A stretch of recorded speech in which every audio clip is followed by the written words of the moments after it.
Ah, détrompez-vous, ça peut être utile. Voilà, et c'est fini. Équipe de Feu Hermel, c'est une belle journée pour eux aussi, puisque deux équipes sont rassemblées. Et il y a 80% des joailliers qui sont ici ont été formés déjà dans notre atelier parisien avant l'ouverture de ces équipes. Alors pour l'instant, il y a vraiment ici.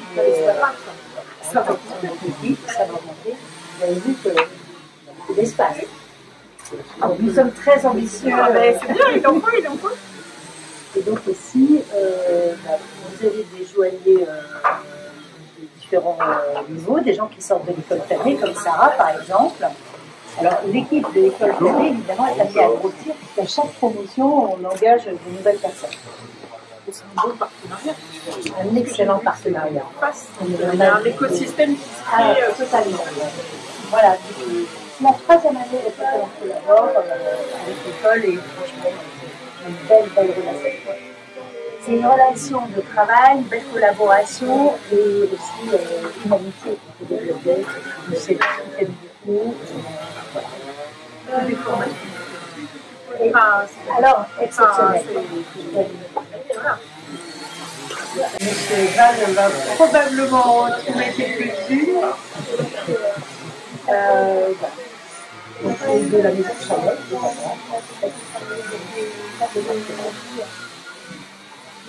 l'origine et historique.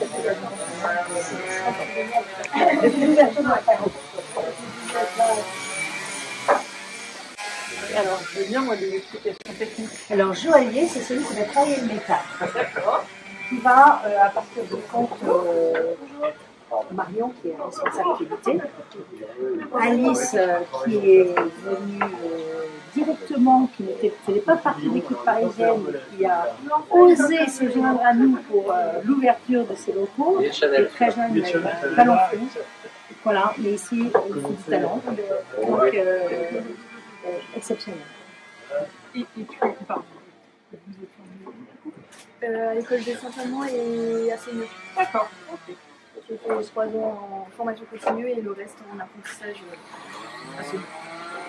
Donc maintenant, à Feu-Hermel ou un peu sur Non, Feu-Hermel. Alors, elle est venue un peu à Paris parce que tous les gens, à l'exception de Maëva qui est là, qui est venue directement de l'école Canet, mais tout le monde est passé par Paris. Même un court moment, mais au moins pour connaître les produits, être familier avec notre méthode de fabrication. Mais aussi, alors, il faut savoir que chaque semaine, en général, il y a quelqu'un de Paris qui descend ici pour justement leur amener le soutien et tous les conseils techniques dont ils peuvent avoir besoin. Donc c'est madame qui donne les conseils techniques là? Alors madame vient d'intégrer, mais oui. Alors madame, je la forme pour qu'elle soit aussi exigeante que moi à la qualité. C'est ça. Voilà. Mais elle est déjà du métier, donc... Quand je peux aider à la technique, oui, j'aide, mais sinon on a un chef d'atelier qui est là aussi. Alors mes clients, enfin Monsieur Val et Monsieur Perronnet savent que l'exigence dans la haute joaillerie, c'est pas un mot vain, hein, c'est une réalité, donc on doit vraiment être 100%.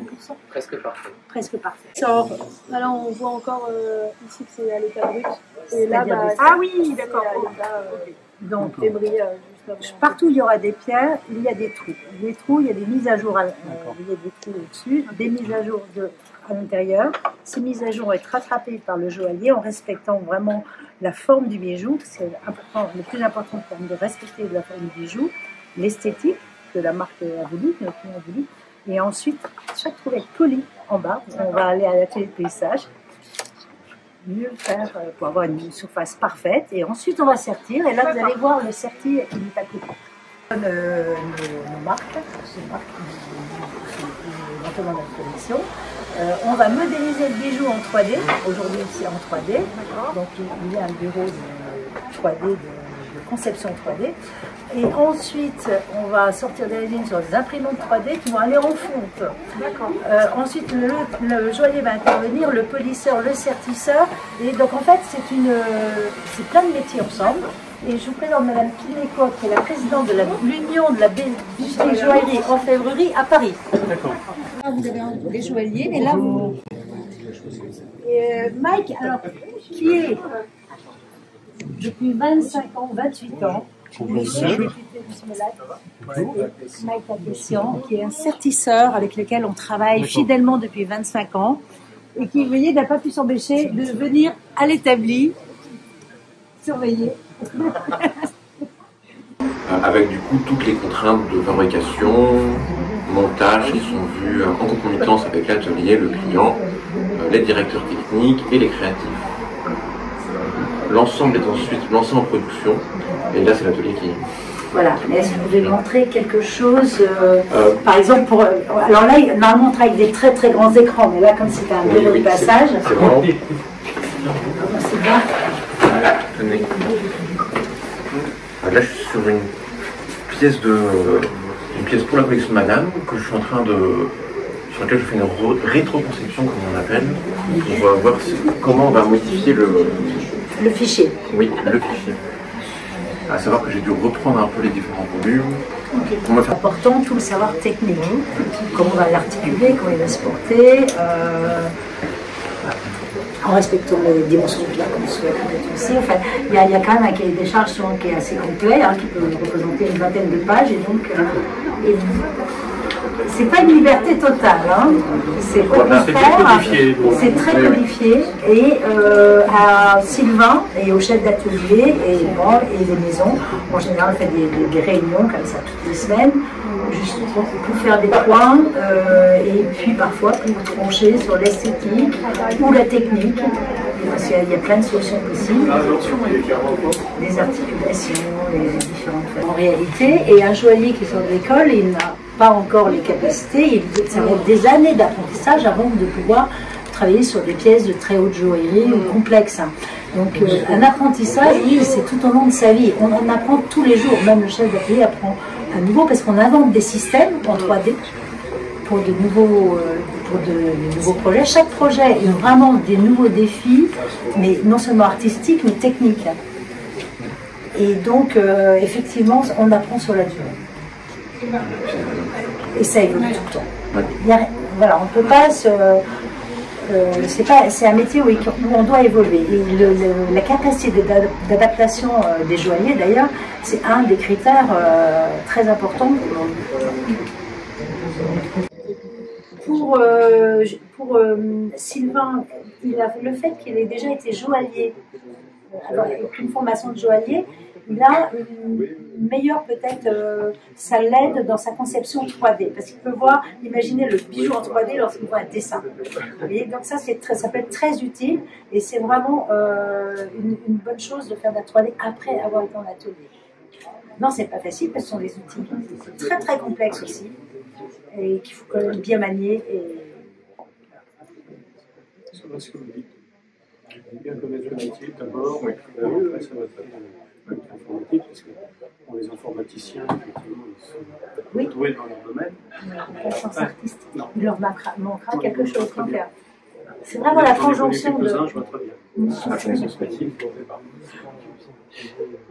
Comment c'est beaucoup de travail.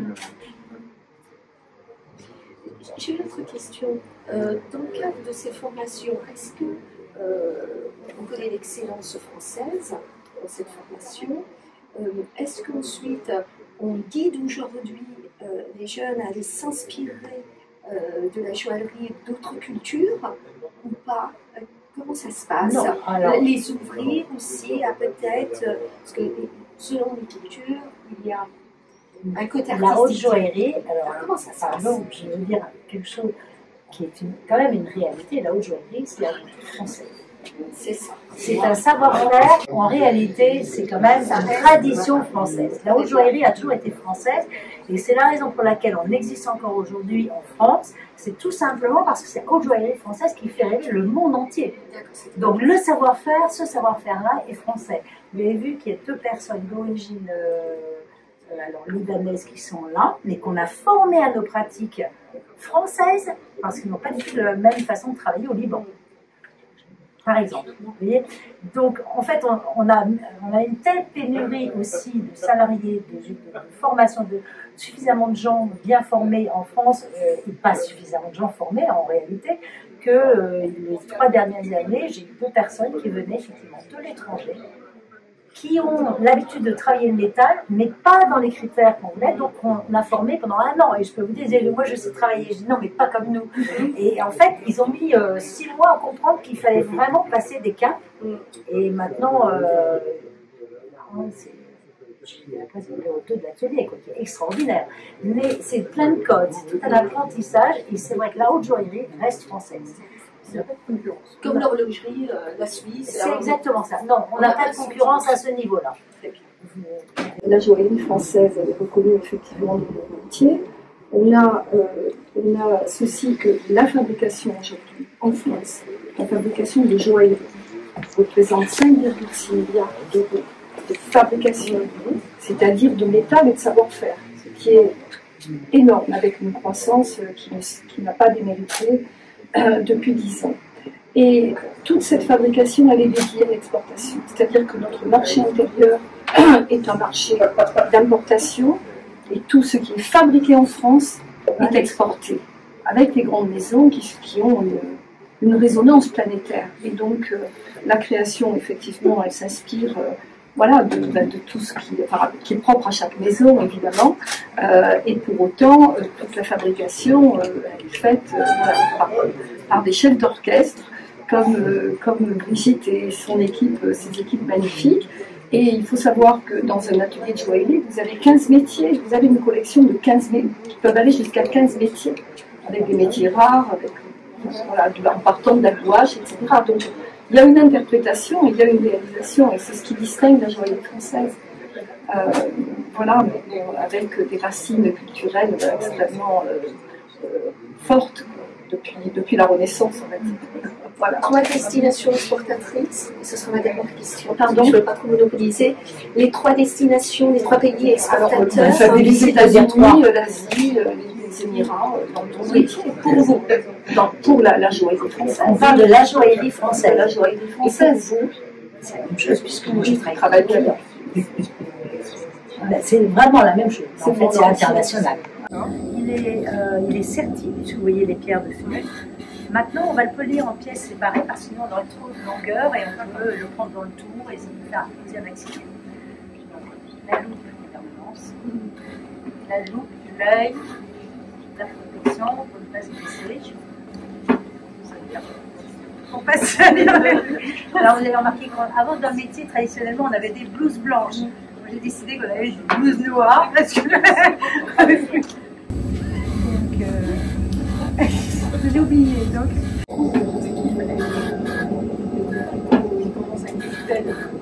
Votre atelier. Alors, oui, ça c'est un grand sujet. C'est un grand sujet, c'est une énorme compétition. Alors, c'est aussi très bien de s'installer à Bourbernais. Vous voyez, il y aura.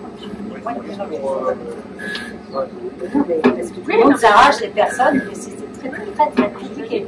L'après-Covid a été terrible parce que c'était une surenchère de débauchage, de salaire également. Je veux 30%, sinon je vais à la concurrence.